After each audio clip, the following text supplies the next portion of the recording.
17-year-old Bredda Bredda killed in St. Andrew. Hi again and welcome. This is Links 007 TV News Report, and we'll be right back with the full details to come. Welcome to Links 007 TV News Report, providing you with the best in local and international news updates.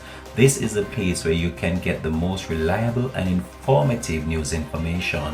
Links 007 TV News Report. Welcome back and thanks for joining us. This is Links 007 TV News Report.